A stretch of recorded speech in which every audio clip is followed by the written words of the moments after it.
It's July 30th, 1997, and another remarkable event is about to be uncovered by Arion, Rebecca, and Olly, the Retrospectors. So it was on this day that a roster of celebrity guests, including names like Helen Mirren, Vivienne Westwood, Harry Enfield, Eddie Izzard, and famous rock and roll bad boy Noel Gallagher, turned up on the doorstep of number 10 for Tony Blair's notorious Cool Britannia party.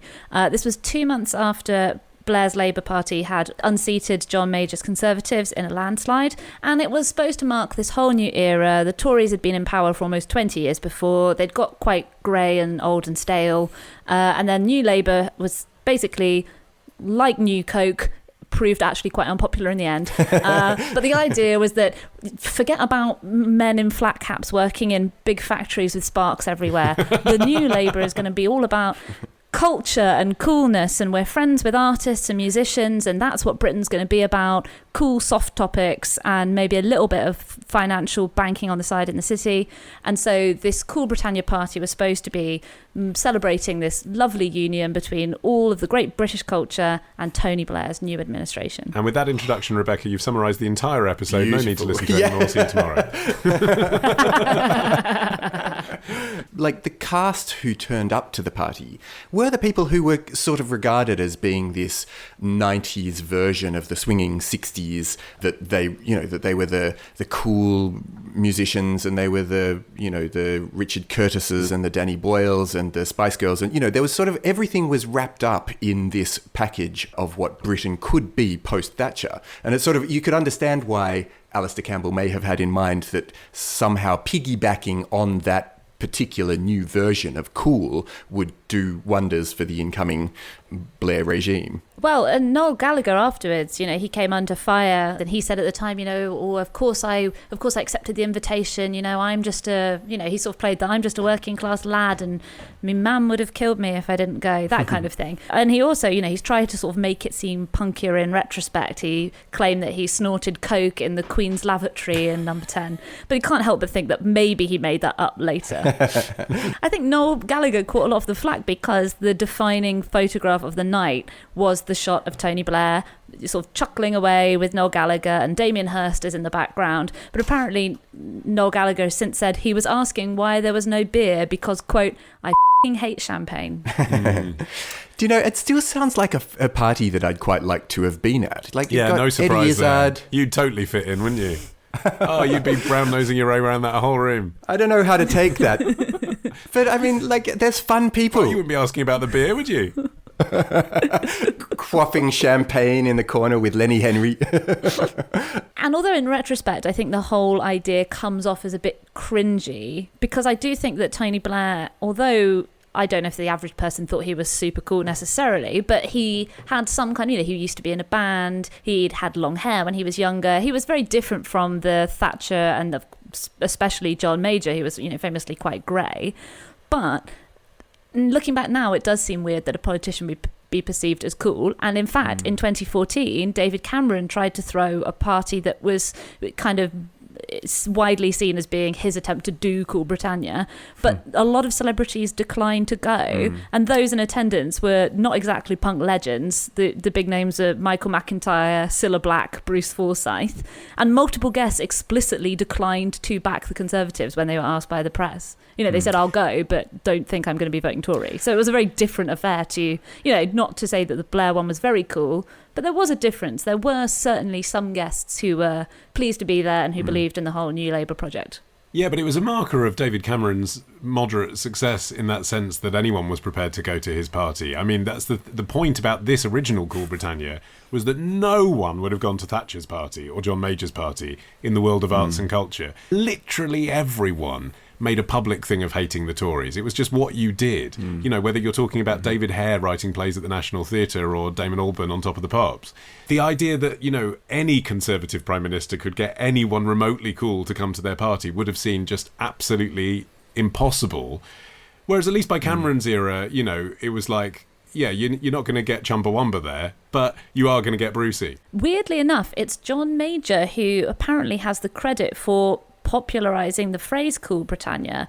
People had obviously used it before because it's just an obvious play on words, But apparently he mentioned it in November 1996. This party took place in 1997. And by 1998, The Economist could complain that we were all thoroughly sick of hearing the phrase Cool Britannia. And the NME in the same year published a 12-page denunciation of New Labour with the headline, "Ever had the feeling you've been cheated?" So this really was maximum 18 months before everyone was sick to the back teeth of hearing about it. So actually, Blair timed the party pretty well. It's a really fun fact, isn't it, that the Tories, in their absolute death spiral, coined the phrase Cool Britannia in a political context.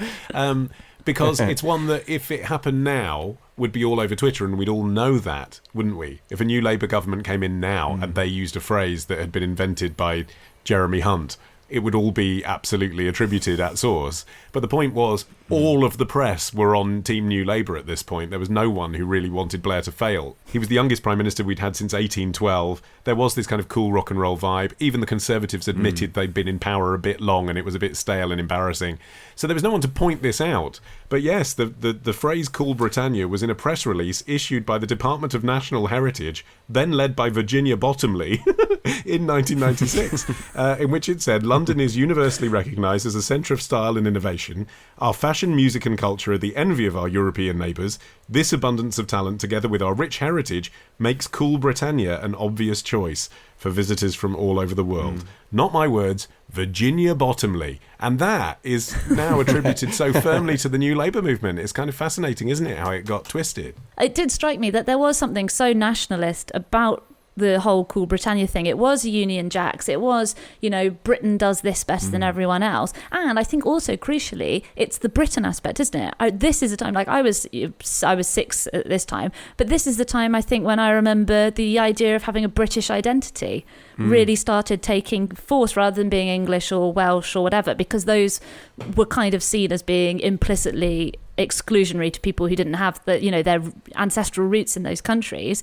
This is really, it's a less toxic version of colonialism, but it's coming from that same perspective of we're better than everyone else, but we include, black and brown people in that now, but we're still better than Europeans. I mean, it's funny that you do have these sort of political pop celebrity alliances still with the kind of Donald Trump and Kanye West, or Jay-Z and Barack Obama, or even like this new sort of friendship of Steven Seagal and Vladimir Putin.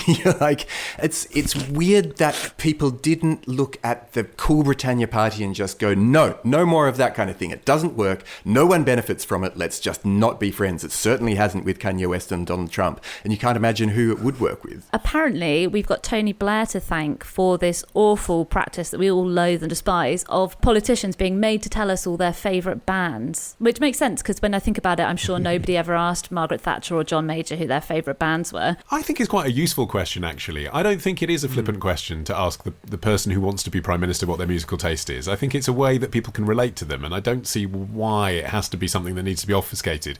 What's damaging about it is when someone who clearly doesn't listen to music at all and only sort of voraciously consumes Radio 4, or someone who is, a fan of Wagner and the Beatles but hasn't engaged with pop music at all, then pretends that they like pop music. That's when it's problematic. I think if they were just honest about it and said, I really like listening to Holst, that would be fine.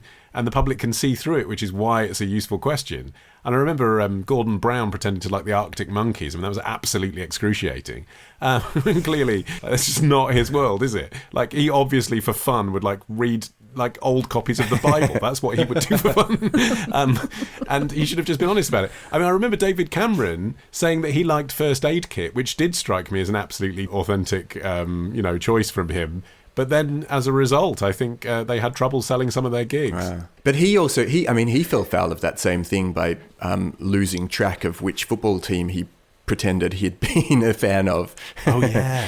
And to be fair, Meg Matthews, who was married to Noel Gallagher at the time, did say that when she went nosing around Downing Street, presumably whilst her husband was sniffing coke off the Queen's Jacksie or whatever, she noticed that Tony and Cherie had an Oasis disc hanging in their actual kitchen, not their ceremonial kitchen, but, where they lived. So I think he probably actually was. Everyone was an Oasis fan in 1997, weren't they? So that probably unless Alistair Campbell made a quick beeline down to the actual kitchen before they did their poking around. And put this velvet cushion out. Yeah. Tell him it's the Queen's toilet. It'll make a great anecdote.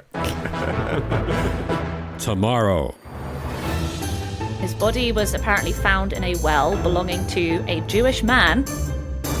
Ditch the ads and get a Sunday episode when you join Club Retrospectors. Patreon.com/retrospectors.